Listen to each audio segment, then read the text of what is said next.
what I see so many EJs do, specifically EJs, but definitely DE, is they burn down the tribe. And the EJ dread is, I hate everyone because I disrespect them. Yeah. I gave and I gave and I gave and I gave and I gave. And they still went, fuck you, not enough. And I went, you know what? I hate people then because I disrespect that extremely low character. And then you just get this darkness. It's like it just blankets you. And that's what I was feeling. That's what I was feeling. And delusionally so, because literally, like, when I stepped over into like pushing my FI positively onto my tribe, I was like, actually, it's like, you know, if we were to get real numbers, real masculine side, it's like 98% of the people in our emails and, you know, that we interact with are like extremely happy, positive, thankful, many of them changing their lives and moving forward. And that's reality. But what happens is you get a couple of negative comments and a couple of people bitching at you, even after you've given to them and loved.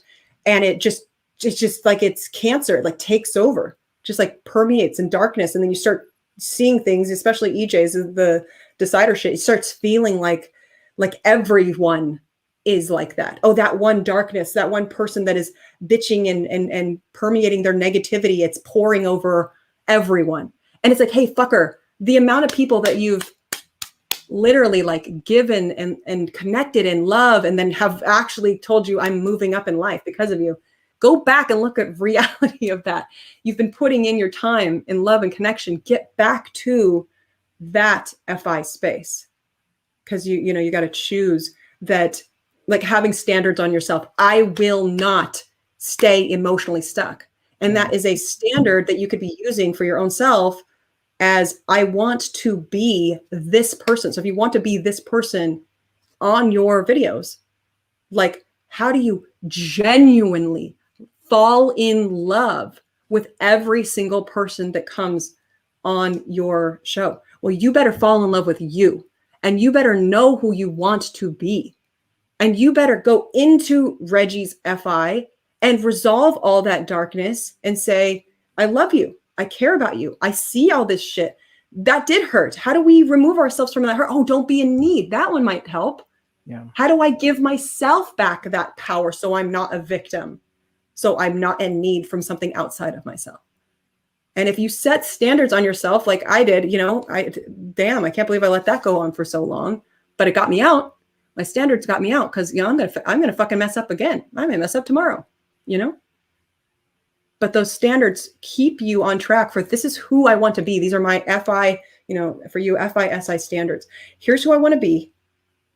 And if I'm ever stuck, for me, it's like 20 minutes. I tell myself 20 minutes, and I definitely let that one go on too long. But like, if I'm ever emotionally stuck for more than 20 minutes, I don't care what it is. Shut up, TE. Shut the fuck up. Stop saying it doesn't matter. Get over it. Go pull it out and go, what happened? And how do I, because a lot of the pain comes from feeling like a victim. How do I remove myself from feeling like a victim here? That kind of stuff, you know? Yeah. Fuck. I don't know what's after that shit. That was good.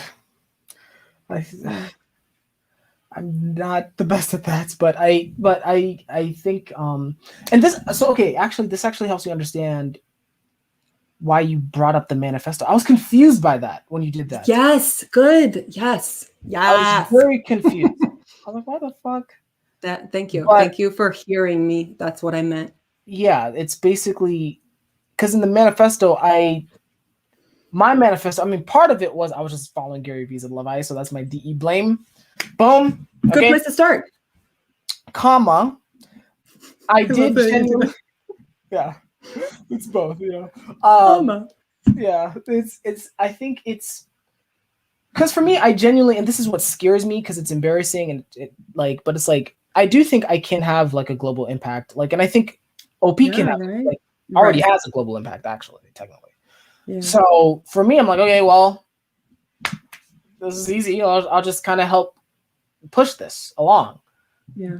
And I think that was, you know, in our interactions, you're like, well, I read this and I was confused because I was looking at the sensory. I was like, well, Tell me well, the SI line. yeah, I was like, well, what? yeah, I was like, well, obviously, I told you I'm a fucking mess in here. Duh, like, And it's that's like, part of growth, yeah, is but seeing the darkness. I I think thought what that you're was saying, beautiful. I think with the FI, what you're saying though is like, I use that as an excuse. Is I guess what I'm saying. Okay, sure, yeah. I'm like, Right. oh, no, well, I told you I'm a fuck up. Done. Like I'm it's over. Right. Then I don't have to be held to that Yeah, accountability. Yeah, that's where, if you really want to get out of the depression and the anxiety and the darkness, is you start putting these controlling standards on your own self to pull you out yeah, of staying stuck, because this life is limited, and those standards are there to save your life. They're there to protect you when you go dark. And like, that's what helped me. Like, it just, those things outside of yourself. And then what becomes hard, of course, is to actually hold on to those standards, yeah, even when you're dark. That becomes hard, but it's still the only way. I see it very much as if you're climbing down a dark chasm, or you fell down a dark chasm, and you're rock climbing, so you're on ropes, and you want to chisel into the rock at certain points of the rock and say, never fall below this line. Chisel into the rock, put a fucking stamp in there, and get that tag right in there. Because if you fall, you want your rope to go jink and hit right at that one point, so you don't fall all the way down the chasm. yeah. That standard needs to be seen as something that is saving your fucking life. And it is hard to rely on it, but if you can get yourself in a practice of relying on that non-movable, just aggressive stake in the wall, then that will pull you up, and then you can start climbing back up to that stake, and now you can fucking hit another one in, and you're like, don't ever fall below this line. And then you pull yourself up and you put a fucking another one. And the more standards you build, you're pulling your ability to get your own self out of that deep, dark, masculine SIFI hole, because you're going to fall down that hole. What's your backup plan to get yourself out? And choosing an identity and standards that attach to that identity allow you freedom from the death and the darkness of that depression. And how do I know? Because that's how I did it. And it was pure hell. And I lived in hell for years. I lived at the fucking bottom of that chasm for years, wanting to die. It was just so hard. And I just, from the depths of hell, just putting one stake in that fucking wall. I'm standing at the bottom of the chasm, putting one fucking stake in that wall, burning on fire because it's so much hell. But I got one stake there. Okay, one standard. That one, I'm not going to fall below that line ever again. And, now I've gotten myself up to the point where, like, my standard is, do not let yourself lose it and get emotionally dark for more than 20 minutes. And that's what caught me on the Facebook stuff, because I was realizing that was becoming, I was falling too low below my lines, below my stakes in the wall, So yeah. Yeah. Fuck. God damn it. Tears are good. No, they're not. They should die. Metaphorically. Metaphorically. I would never murder, I'm live. I don't know who's watching. I'm an observer.